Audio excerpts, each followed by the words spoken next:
Que nós temos aqui os 4 pilares da cosmovisão bíblica, né?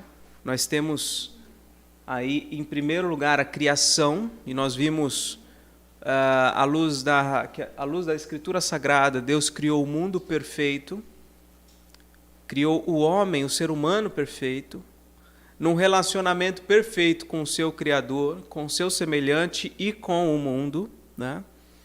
Mas isso foi afetado no momento em que nossos primeiros pais pecaram.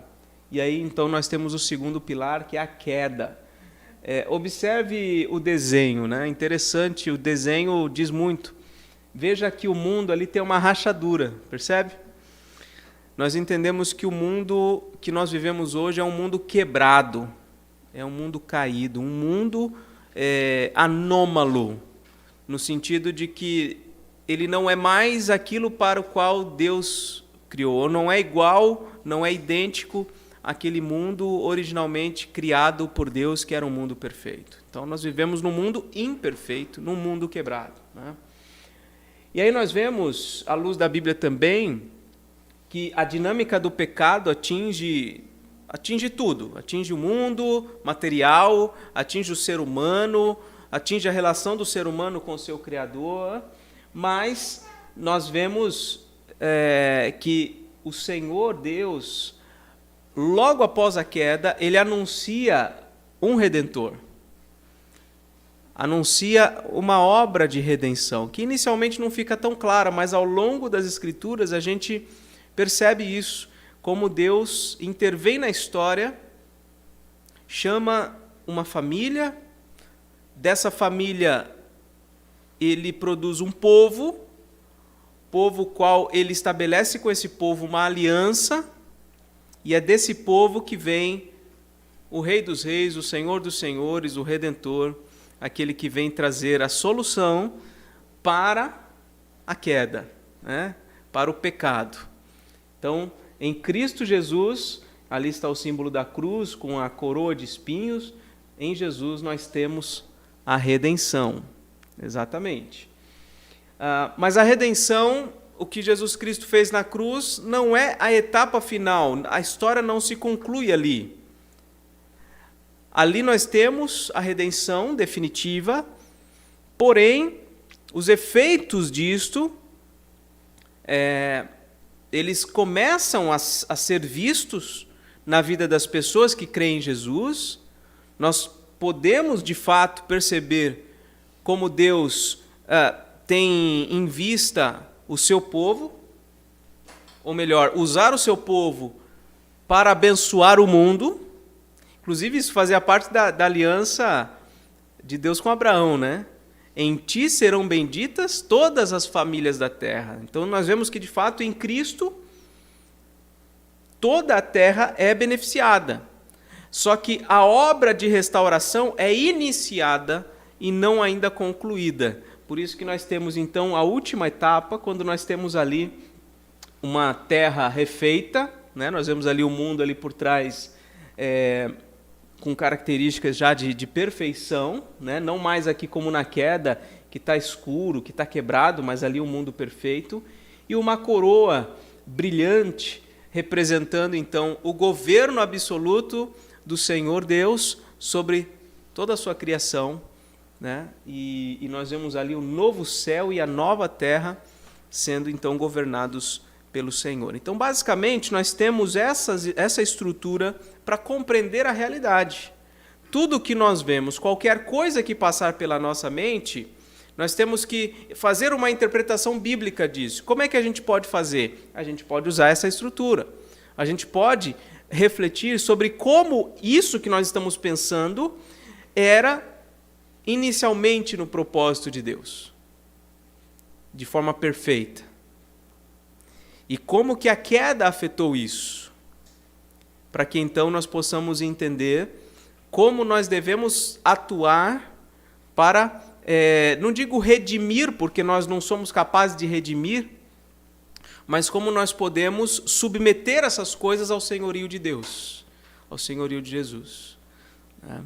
E como as coisas serão no futuro após a conclusão, né, da obra de Deus. Então nós temos aqui basicamente essa estrutura e hoje, partindo para a conclusão, nós tentaremos ser um pouco mais práticos, vamos dizer assim. Tem alguns textos que eu quero analisar, mas vamos lá. Nessa conclusão, eu digo o seguinte, que a cosmovisão cristã não é aprendida e adotada de um dia para o outro. Esse tipo de entendimento bíblico a respeito do mundo, a respeito das coisas, das pessoas, enfim, não, isso tudo não é absorvido, entendido de um dia para o outro. É uma coisa que a gente precisa estudar e nos exercitar para pensar dessa forma, para trazer essas verdades bíblicas para dentro de nós. Como eu coloquei nas semanas anteriores, para que a Bíblia não seja meramente a lente através da qual nós olhamos o mundo, mas para que ela seja o nosso próprio olho, para que ela seja a maneira como nós vemos o mundo, né? Então não é aprendido ou adotado de um dia para o outro. Nesse momento é importante que você conheça os pilares da cosmovisão cristã e pense a respeito. Então, se você nunca parou para pensar nisso, nessa estruturação da cosmovisão bíblica, o importante nesse momento é isso, é você parar e pensar. Tentar entender de um modo mais profundo o que essas coisas estão dizendo. Inclusive, eu pretendo compartilhar esses slides, inclusive, se você quiser, para você ler na sua casa, para você reestudar, enfim. Talvez seja um material útil para você, se você tiver esse interesse. Tá? O cristão olha para a realidade, o que ele percebe?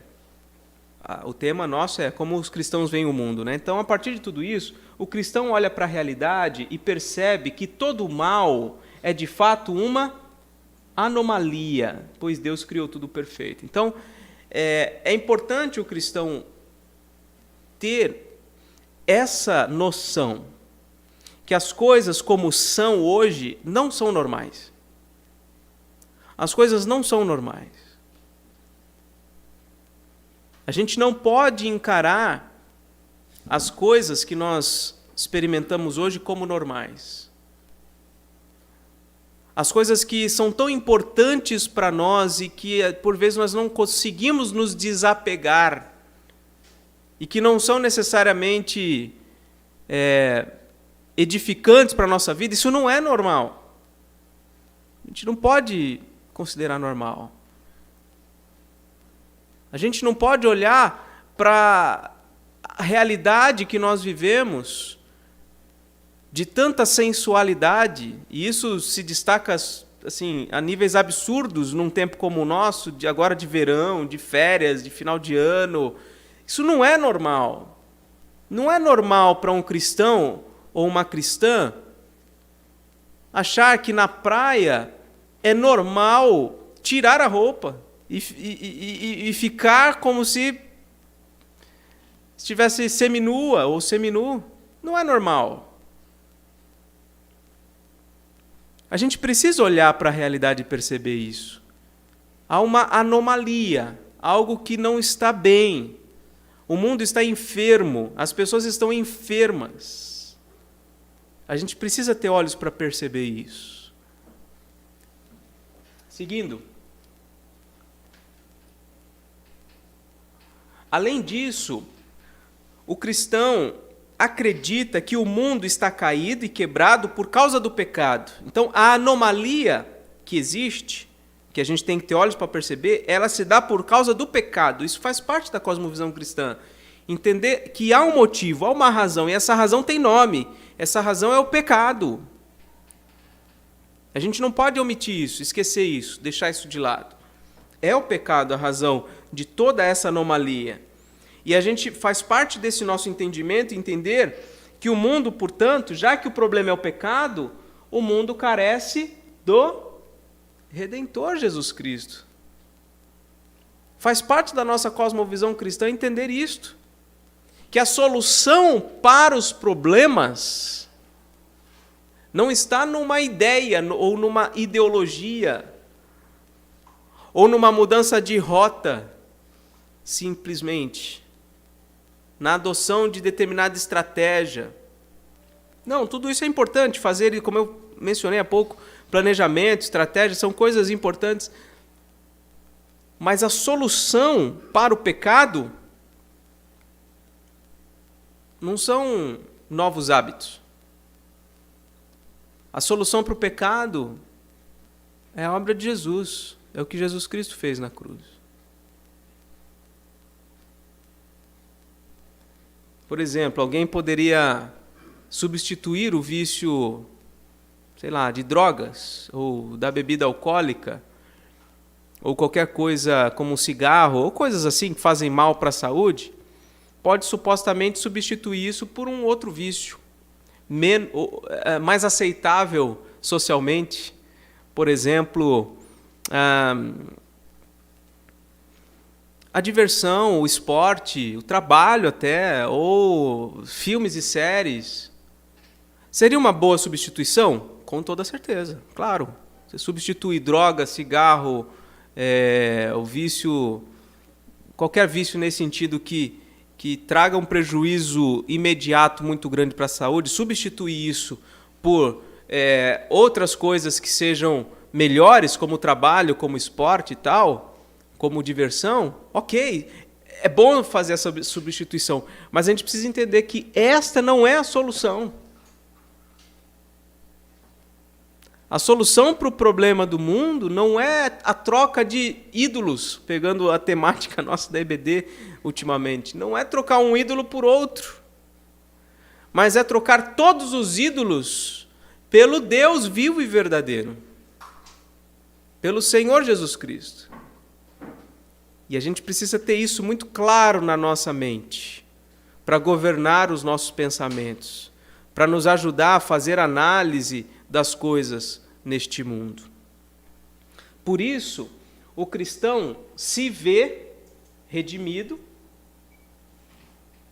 porque ele entende que o problema é o pecado e que o mundo precisa de Jesus. Então, o cristão ele se vê redimido, porque ele sabe que Jesus Cristo morreu na cruz por ele, mas ele também se vê em processo de redenção por Cristo.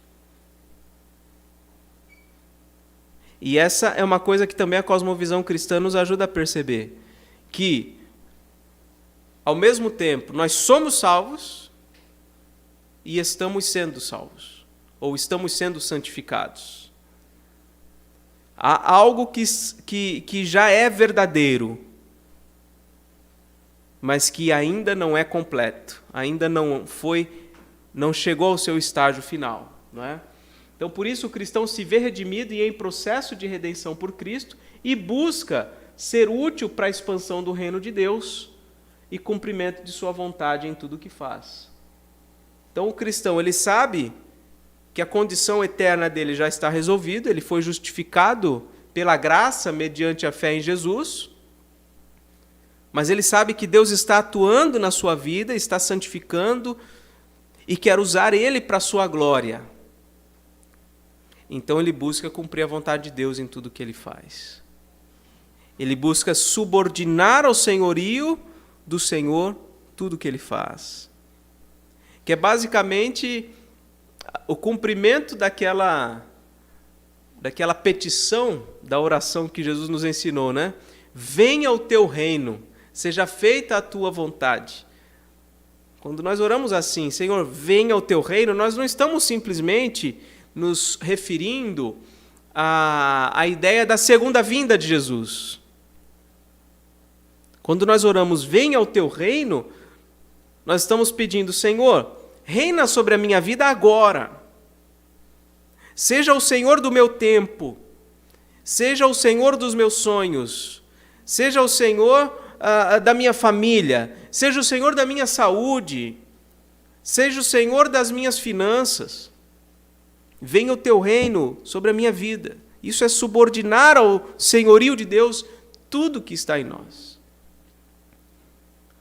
Então, o cristão ele precisa ter essa noção. Há algo que está resolvido. A minha relação com Deus está resolvida. Mas há a presença do pecado. E eu preciso limpar o pecado da minha vida. Preciso buscar santificação e subordinar a Deus tudo que está em mim. O cristão tem também uma forte expectativa pela volta do Redentor, quando então todas as coisas serão totalmente restauradas. Então o cristão tem essa noção. No presente momento, o pecado afeta tudo. Tudo está numa condição anômala. O mundo está caído e quebrado. Mas eu sei que Jesus Cristo morreu por mim. E eu tenho um relacionamento agora restabelecido com Deus, e agora eu preciso buscar que na minha vida e nas coisas que estão sob o meu domínio, vamos dizer assim, todas essas coisas sejam submissas ao senhorio de Deus. E mais do que isso, eu desejo profundamente, como cristão, a volta do Senhor Jesus Cristo, para que então a expressão máxima da sua glória e do seu poder sejam conhecidos de todos. Então eu me esforço no meu dia a dia para subordinar a Deus todas essas coisas, e também, poderia ter colocado aqui, não coloquei, também me esforço para a pregação do Evangelho alcançar mais pessoas, porque eu sei que isso também tem tudo a ver com a conclusão da obra de Deus, com a consumação dos séculos, né? Tanto é que Jesus falou: fazei discípulos, e eis que estou convosco todos os dias até a consumação dos séculos. Ou seja, Jesus está prometendo a sua presença, a sua companhia, na medida em que nós executamos a sua missão, a missão que ele nos deu, de fazer discípulos. Então, fazer discípulos, inclusive, faz parte dessa cosmovisão cristã de que o mundo caminha para uma consumação em que o senhorio de Cristo se manifestará totalmente, e então todos aqueles que se submeterem a Ele pela fé reinarão com Ele, né? Temos mais um slide? Temos, mas volta aí. Antes de chegar aí, pode até pôr na capa, se você quiser, por enquanto. Nós vamos ler 2 textos bíblicos, tá? Quero que vocês abram suas Bíblias. Primeiramente, em Romanos capítulo 8.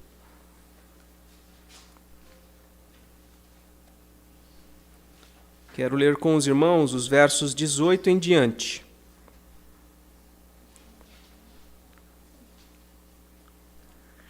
Romanos capítulo 8, do verso 18 em diante. Aqui o apóstolo Paulo faz um contraste entre o presente e o futuro, né? E ele diz assim: porque para mim tenho por certo que os sofrimentos do tempo presente não podem ser comparados com a glória a ser revelada em nós. Sofrimentos do tempo presente, queda. Glória a ser revelada em nós, consumação. Versículo 19. A ardente expectativa da criação aguarda a revelação dos filhos de Deus, pois a criação está sujeita à vaidade, não voluntariamente, mas por causa daquele que a sujeitou, na esperança de que a própria criação, veja aí, será redimida do cativeiro da corrupção para a liberdade da glória dos filhos de Deus. Paulo está dizendo aqui do 19 ao 21 e seguintes, depois a gente vai ler o que está no restante. Ele está dizendo o seguinte: olha, a criação de Deus, tudo que ele criou, perfeito, e sofreu a tragédia da queda, tudo isso hoje está aguardando a sua redenção. Ou seja, a redenção que há em Cristo Jesus não diz respeito apenas à salvação da nossa alma, mas tem a ver com a restauração completa de tudo que Deus criou. Isso faz parte da cosmovisão cristã. Porque geralmente a gente tem uma ideia errada do mundo. A gente tem a ideia de que tudo isso vai acabar, tudo vai queimar, vai pegar fogo em tudo, e pode até ser que pegue mesmo. Mas quando a gente se foca nisso, na destruição futura de todas as coisas, a gente não vai se esforçar pelo benefício, pelo crescimento das coisas criadas por Deus hoje. Tudo vai queimar, tudo vai se desfazer, então não vou cuidar das coisas, não vou cuidar das florestas, não vou cuidar dos mares, não vou cuidar de nada, porque já que tudo vai ser consumido, não é? Mas a Bíblia não nos dá respaldo para essa visão. Muitos fazem isso até em relação ao corpo nosso. Porque acreditam que a salvação tem respeito somente ao nosso espírito e não ao nosso corpo. Então ignoram o corpo nesse processo de relacionamento com Deus. Deixam de cuidar de tudo. Então não se preocupam com a sua alimentação, não se preocupam com por exemplo, em relação a marcar o corpo com tatuagens, ou a perfurar o corpo com piercings e tantas outras coisas. Não tem qualquer cuidado com tudo isso. Por quê? Porque acreditam que a obra da redenção tem a ver com o nosso espírito e não com o nosso corpo. Tem a ver com a alma e não com o mundo inteiro. E um texto como esse nos leva a refletir nisso. Não, peraí. Deus tem preocupação de redimir toda a criação. Então eu não posso ignorar isto. Versículo 22. Porque sabemos que toda a criação, a um só tempo, geme e suporta angústias até agora. Ou seja, o mundo está em sofrimento. Os animais padecem por causa do pecado nosso, dos seres humanos. Quantas atrocidades já não foram cometidas contra os animais? Contra toda a vegetação e todos os recursos naturais que há na terra? Quantas atrocidades! Não sei se você já teve a curiosidade, mas eu já vi, e esses dias a Rebeca também quis conhecer, alguns animais extintos. Você já teve essa curiosidade de buscar no Google fotos ou vídeos de animais extintos? Que coisa incrível! Espécies de animais... Hã? É.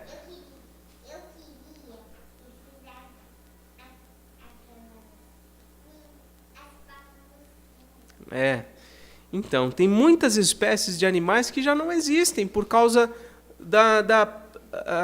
do homem ter feito tanta perseguição a esses animais. Isso tudo devido a uma cosmovisão errada. E nós cristãos precisamos viver a partir de um entendimento bíblico, né? Então, quando ele diz aqui que a criação geme e suporta angústias até agora, é verdade, é verdade. Versículo 23, não somente ela, mas também nós, que temos as primícias do Espírito, igualmente gememos em nosso íntimo, aguardando a adoção de filhos e a redenção do nosso corpo. Olha aí, como o corpo também será redimido, tanto que a promessa final não é a extinção do corpo, mas é a ressurreição do corpo de uma maneira glorificada que a gente nem sabe exatamente como será. Então, aqueles que possuem as primícias do Espírito, ou seja, aqueles que são verdadeiros crentes, eles também gemem. Gemem nesse sentido de, Senhor, não era para ser assim. Senhor, resolve isso. Vem com a tua graça. Venha ao teu reino. Porque é angustiante ver as atrocidades que hoje se cometem em nome do poder, em nome do dinheiro. Versículo 24, porque na esperança fomos salvos. Ora, a esperança que se vê não é esperança, pois o que alguém vê, como o espera. Ele está dizendo, o que nós cremos que acontecerá é, de fato, uma esperança. A gente não está vendo o que a gente espera, senão não é esperança. Então, há algo para vir. Há algo por vir e é isso que nós estamos aguardando. As coisas que nós vemos hoje não estão no seu estágio completo. Não chegou no ponto máximo onde deveria chegar. Há algo ainda para acontecer. Aí o 25, mas se esperamos o que não vemos, com paciência o aguardamos, por isso a nossa expectativa da consumação. E o outro texto que eu quero observar com vocês está em Filipenses. Filipenses capítulo 3.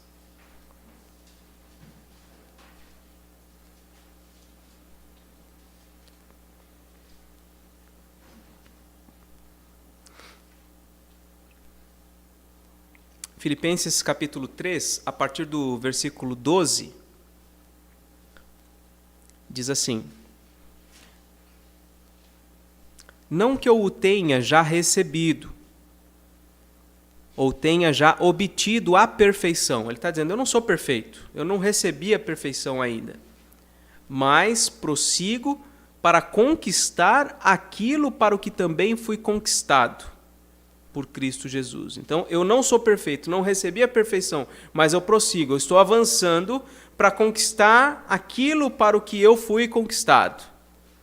Irmãos, quanto a mim, não julgo havê-lo alcançado, mas uma coisa faço, esquecendo-me das coisas que para trás ficam e avançando para as que diante de mim estão, prossigo para o alvo, para o prêmio da soberana vocação de Deus em Cristo Jesus. Todos, pois, que somos, olha o que ele diz agora, que somos perfeitos, tenhamos esse sentimento. E se porventura pensais do outro modo, também isto Deus vos esclarecerá. Todavia andemos de acordo com o que já alcançamos. Então ele está dizendo, olha, a minha cosmovisão, a minha visão é o seguinte, que eu não sou perfeito, mas eu prossigo buscando a perfeição. Porque eu fui conquistado para ser perfeito. Cristo morreu por mim para eu ser perfeito. Então eu prossigo nesse alvo, nessa direção da perfeição. Aí ele diz no final do versículo 15, parece contradizer o que ele acabou de falar, né? Todos, pois que somos perfeitos, ele acabou de dizer que não era perfeito, como nós agora somos perfeitos. Essa é a tensão. Essa é a tensão do já e do ainda não. Né? Nós já somos perfeitos, mas ainda não somos perfeitos. Somos perfeitos porque Deus nos comprou através do sangue de Jesus Cristo para a perfeição. Então, a coisa é tão certa que nós já podemos até ser chamados de santos. Mas, por outro lado, nós ainda não temos na prática, na experiência, essa perfeição. Então, por isso, nós continuamos prosseguindo, seguindo, até chegarmos lá na perfeição. E aí ele diz, se porventura pensais de outro modo, se isso não faz parte da cosmovisão de vocês, do pensamento, das ideias, da maneira de vocês verem a vida e o mundo, também isto Deus vos esclarecerá. Porque é sempre um processo de maturação, de aprendizado. Caminhada com Deus é uma caminhada de constante aprendizado. Né? Nós que já... Eu tenho 34 anos de vida e esse tempo todo no caminhar da igreja.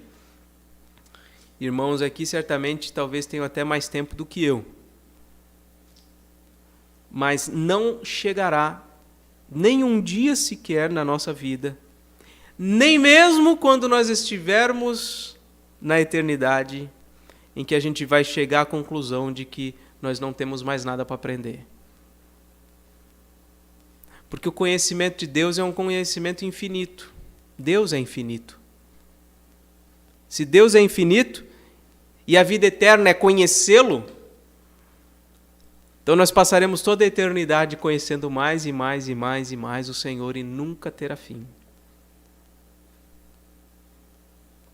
Então certamente Deus vai esclarecendo as coisas aos poucos na nossa vida, né? Mas, é claro, nenhum de nós alcançou a perfeição, nenhum de nós alcançou a plena maturidade, nem vai alcançar tão cedo. Então o que nós fazemos agora, nesse momento? Versículo 16. Andemos de acordo com o que já alcançamos. Aquilo que o Senhor Deus já te ensinou até hoje, viva de acordo com isso. Aquilo que o Senhor já ministrou ao teu coração, já te conduziu, já te orientou, já abriu o teu entendimento para isso, ande de acordo com isso. Não ande de acordo com ideias do passado. O que, como ele diz aqui, né? As coisas que passaram eu esqueci. Esquecendo-me das coisas que para trás ficam, agora eu avanço para as que estão diante de mim. Então não viva mais de acordo com pensamentos, ideias, comportamentos anteriores. Agora você tem um caminho. Você foi conquistado por Deus através do sangue de Jesus para ser perfeito. Então, esqueça do que ficou para trás e siga adiante. Cosmovisão cristã. Entendimento de que há um problema, mas em Cristo há solução. Uma solução que já pode ser desfrutada, mas ainda não completamente. Ainda será completada na consumação dos séculos. Agora, retornemos aí ao último, derradeiro slide para pensar. Primeira pergunta: em que pontos a visão bíblica apresentada nesse estudo é diferente da minha visão, da sua visão? Será que você pensava de um modo diferente, interpretava a realidade de um modo diferente do que esta visão, essa estruturação de uma visão bíblica? Essa é a primeira pergunta. Em que pontos? Né? Em que pontos? Olha, eu pensava assim e assim, naquele ponto, daquele jeito, de forma diferente. Né? Segunda pergunta: quais efeitos da queda eu percebo com facilidade na minha vida e no mundo? Uma reflexão importante. Quais efeitos da queda? Você consegue perceber como o pecado afeta a sua vida? Busque fazer essa análise e autoanálise, né? No seu comportamento, no seu dia a dia, nas suas prioridades, nos seus pensamentos, nos seus vícios. Eu sei que você é viciado. Eu sei que você é viciado. Pode não ser viciado em drogas, pode talvez não ser viciado em cigarro ou em bebida alcoólica, mas você tem seus vícios. Eu sei que você tem, eu tenho os meus também, e eu preciso lutar contra isso. Então, a pergunta é: quais são esses vícios? Quais são esses efeitos da queda?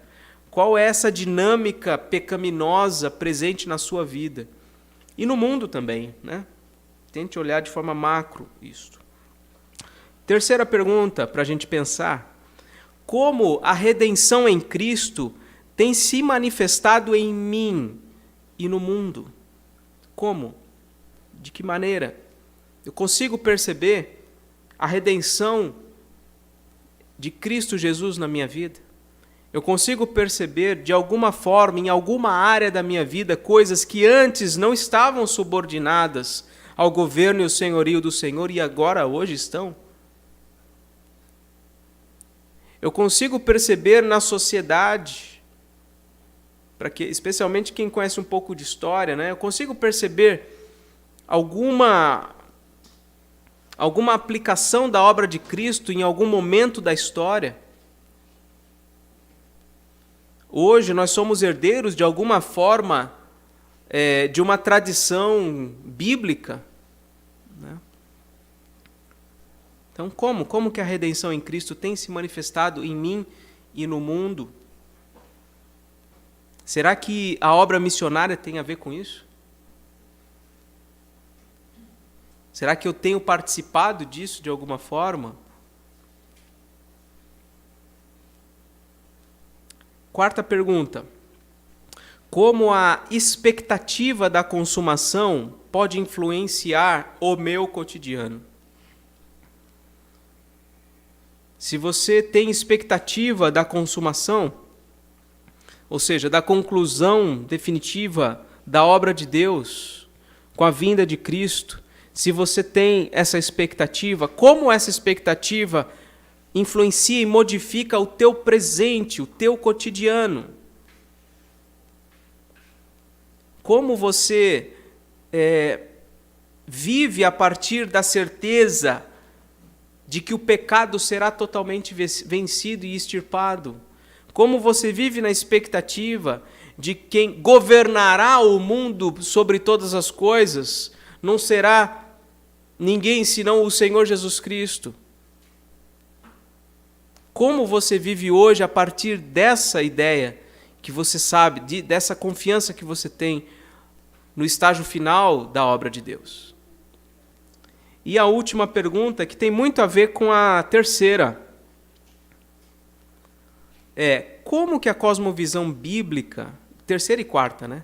Como que a cosmovisão bíblica me ajuda a pensar sobre música, sobre arte, sobre diversão, sobre o que é sucesso, sobre família, sobre profissão ou sobre qualquer outra área? Pode pensar em qualquer outra coisa aqui. Como a cosmovisão bíblica me ajuda a pensar sobre essas coisas, né? Por exemplo, profissão, trabalho. Para muitos cristãos, trabalho é uma maldição. Acordam de manhã para trabalhar reclamando. Ou porque não gostam do que fazem, ou porque até gostam, mas não são recompensados por isso. Como que a cosmovisão pode te ajudar a pensar sobre o trabalho? Em primeiro lugar, olhando para a criação. Existia trabalho na criação?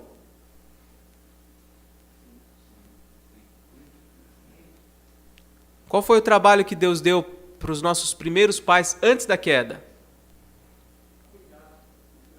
Cuidar do jardim, cultivar o jardim, proteger o jardim, representar Deus no mundo. Esse é o objetivo do trabalho. Representar Deus no mundo, porque o dono de tudo é Deus. E Ele nos põe aqui como gerentes. O que o gerente faz? Ou o mordomo? O que o mordomo faz? Como? Cuida de bens alheios. Cuida de coisas que não são dele, não estão no nome dele. Mas ele cuida como se fosse dele. Não é? Então, na criação, a ideia era essa do trabalho. O que a queda fez? A queda trouxe cansaço, desgaste físico, emocional, escravidão. Trouxe a ideia de que trabalho é maldição, puramente maldição. Preguiça. Está vendo como a queda influenciou o trabalho? Então entendemos o trabalho no conceito original da criação, entendemos o trabalho e como o trabalho foi afetado na queda. Agora passando para a redenção e consumação. À luz disso, eu entendo o quê? Que Jesus veio para trazer redenção. Então, se eu hoje sou um cristão e eu pauto a minha vida pela cosmovisão bíblica, eu não posso mais seguir os preceitos da queda para o meu trabalho. Eu não posso mais considerar o trabalho como maldição. Eu não posso mais trabalhar preguiçosamente. Eu não posso mais desanimar por conta do cansaço e do sofrimento que o trabalho me traz. Eu tenho que recuperar a visão original. Então, a redenção em Cristo Jesus para o meu trabalho é hoje eu entender o seguinte: isso aqui eu faço como um representante de Deus. Seja cuidar da segurança pública, seja vender as coisas que eu tenho para vender, seja vender minha água de coco ou restaurar meus móveis, seja construir móveis, seja fazer o que, seja levar comida na casa das pessoas, seja o que for. Eu faço isso para a glória de Deus. Essa é a redenção em Cristo Jesus para o meu trabalho.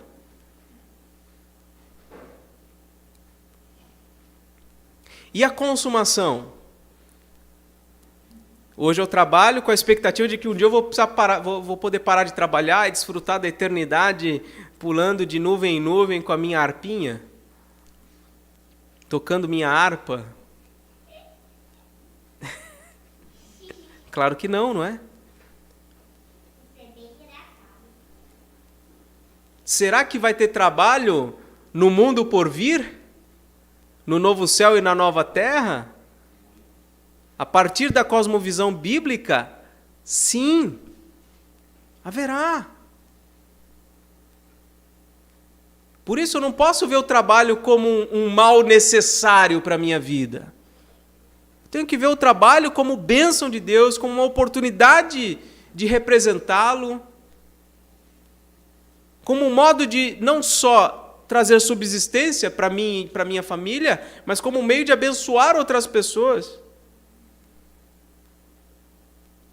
E eu vou fazer isso até o fim, da melhor forma possível, crendo que na consumação, todas as canseiras, toda a falta de reconhecimento, tudo isso de ruim que hoje afeta, nesse momento afeta o meu trabalho, lá será extirpado.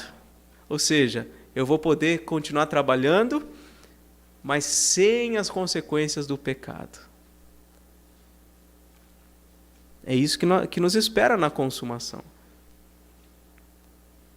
Quando no livro de Apocalipse fala que os crentes reinarão com Cristo, você acha que reinar é só comer e beber e dormir?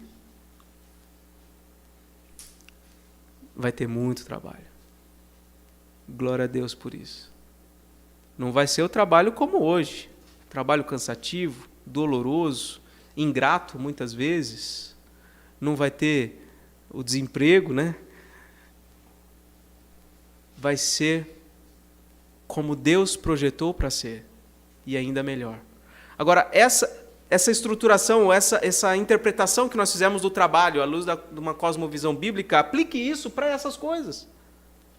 Para a família, para o sucesso, para a diversão, para a arte, para a música, para a economia, para a política, para a maternidade, como a gente comentou na semana passada, fora aqui da transmissão. Maternidade, não sabe? Maternidade tem a ver com a reprodução dos seres humanos, né? Como, por exemplo, a Patrícia e o Anderson, que estão grávidos. A maternidade é ter filhos, né? Como é ter filhos na cosmovisão bíblica, no conceito bíblico? E nós conversamos um pouco sobre isso na semana passada. Para muitos, inclusive cristãos, ter filhos é um problema. Ter filhos alguns chegam até a falar, Deus me livre, né? Olham para uma senhora crente com seus 4, 5 filhos, Deus me livre. Por quê? Porque não tem uma cosmovisão bíblica. Se olhasse para a realidade de acordo com a palavra de Deus, veria como é bênção ter filhos. Então, a gente precisa realmente ampliar e estudar isso no nosso dia a dia, né? A gente poderia falar sobre cada uma dessas coisas longamente, né? Não sei se vamos fazer isso. A minha proposta inicial era apenas trazer um estudo introdutório, tá? Apenas os fundamentos do que seria a cosmovisão bíblica, tá certo? Para que a gente consiga pensar no nosso dia a dia de uma forma bíblica mesmo, buscando submeter o nosso pensamento, nossas ideias, nossos comportamentos à palavra de Deus. Está bem? Vamos orar? Vamos? Senhor nosso Deus, te damos graças, Pai, por este tempo agora de estudo, essa hora que estivemos juntos, falando com o Senhor, expondo nossos motivos de oração, mas também refletindo sobre a Tua palavra, Senhor. Obrigado. Que o Senhor, ó Deus, nos abençoe e nos esclareça questões, ó Deus, que eventualmente ainda não estejam bem ajustadas no nosso coração, na nossa fé, na nossa maneira de viver. Pedimos perdão pelos nossos pecados, Pai. Pedimos que os efeitos da queda sejam cada vez mais mitigados, diminuídos na nossa vida. E que a redenção de Cristo Jesus se torne cada vez mais perceptível e sejamos, de fato, como sal e luz neste mundo.